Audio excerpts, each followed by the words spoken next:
Sri Vishnu Sahasranama, name 846, Adhrta.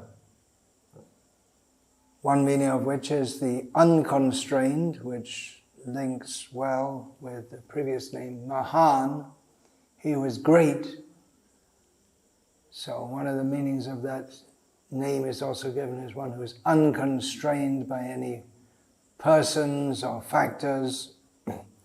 And also Adhrta means the unsustained, in the sense that unsupported. He doesn't rely on anyone else's support for his existence or for anything he does. So dharana, to hold. The root is dri, from which comes the common word dharana, to hold.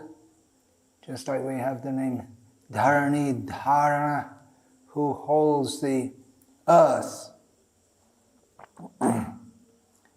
So this name, Parashara Bhakta, he explains as his being totally unobstructed and unconstrained in his ability to achieve anything he wants. And this fits with the prapti siddhi, that the yogis, or some yogis, those yogis who desire to attain mystic powers, one of them is prapti siddhi, the ability to get anything you want from anywhere, which naturally is inherent in the Supreme Personality of Godhead. He's Adhrta.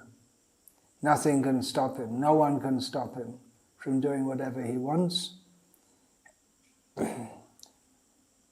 An example of how he is beyond limitation of even his own rules and the order that he sets up is that, generally speaking, one who goes to the spiritual world doesn't come back. Parashara Bhakta gives the example of the sons of the Brahmana living in Dwarka who were taken by Mahavishnu into his own presence, which is completely spiritual, although it is manifested within the material world, but it's not the material world because the presence of Mahavishnu is completely spiritual. So they go to him and then he sends them back. We could also cite in this regard the example of Durvasa Muni, who was allowed to enter the spiritual world but wasn't allowed to stay there. So he makes exceptions to his own rules. He can do that. That's an example.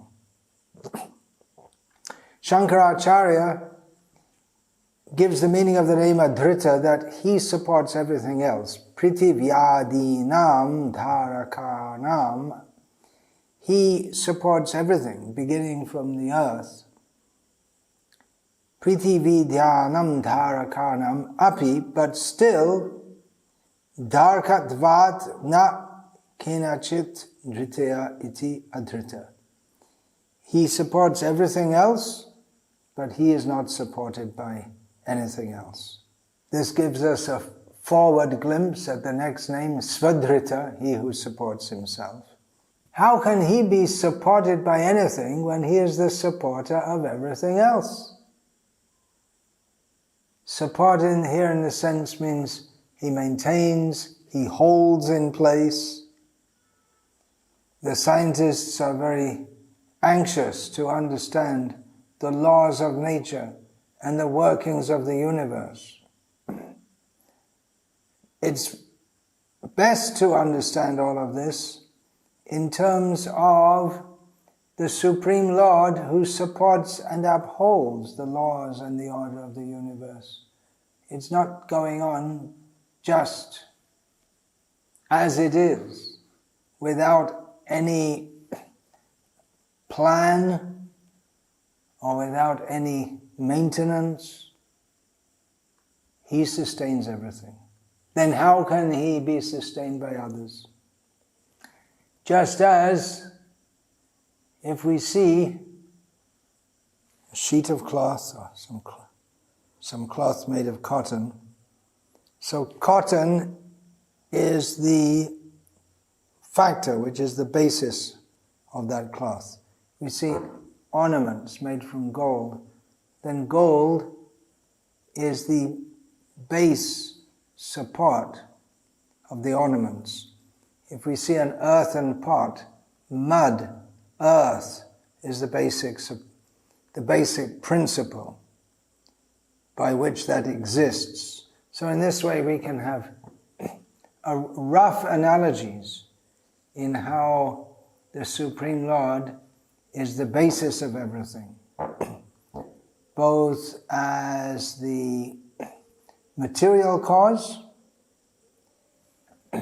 that means he actually gives the ingredients, and as the active cause, he causes all the different ingredients to take the various forms that they do.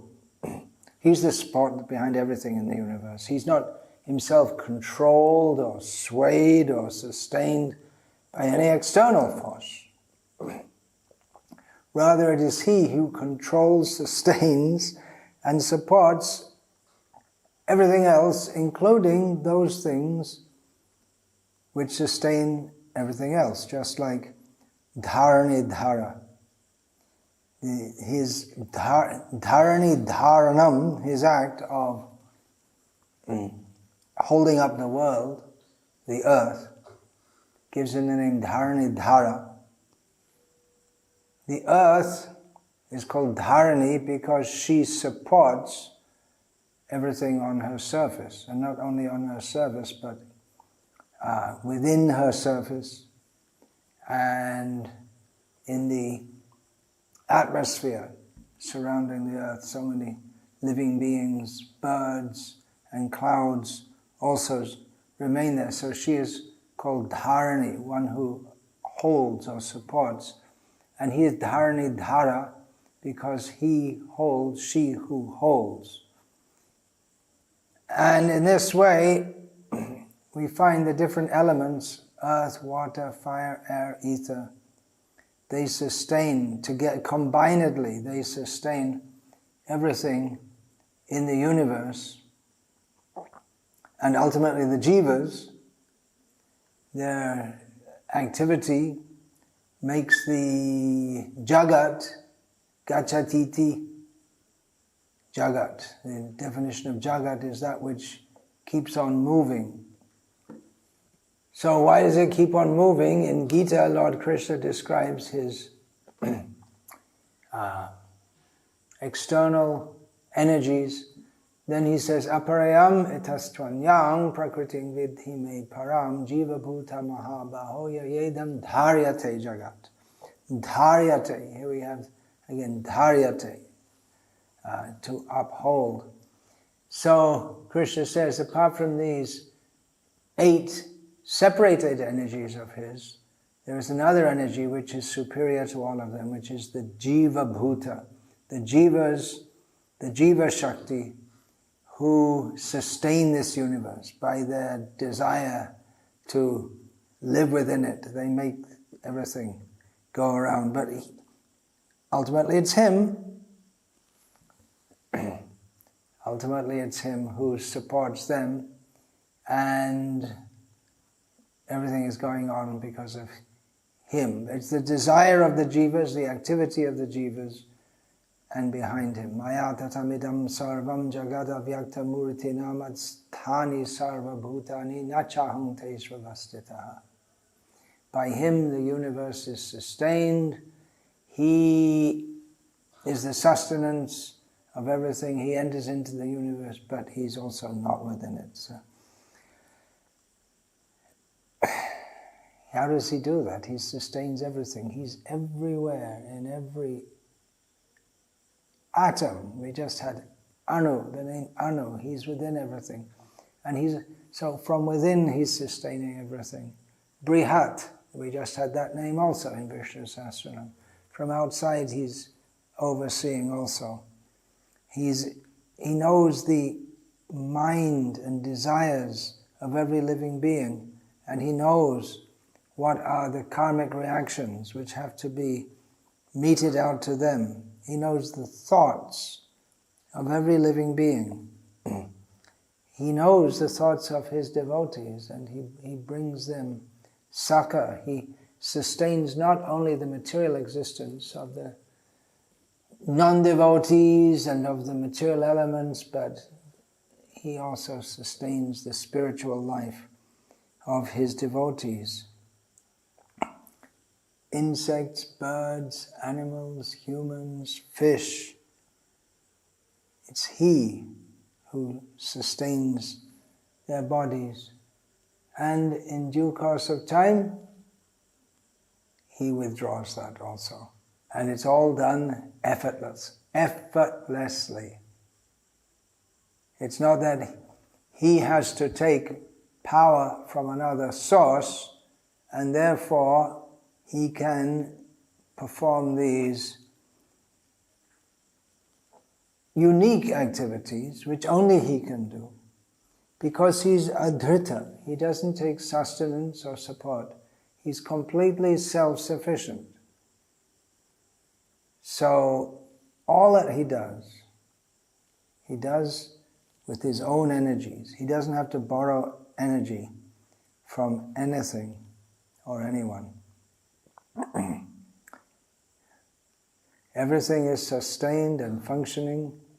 There must be something which holds it all together. There must be some force, some ultimate force or principle which holds everything together, which the scientists, the atheistic scientists miss. But it's this Adhrta, the one who is independent and not sustained by anything. He sustains everything else.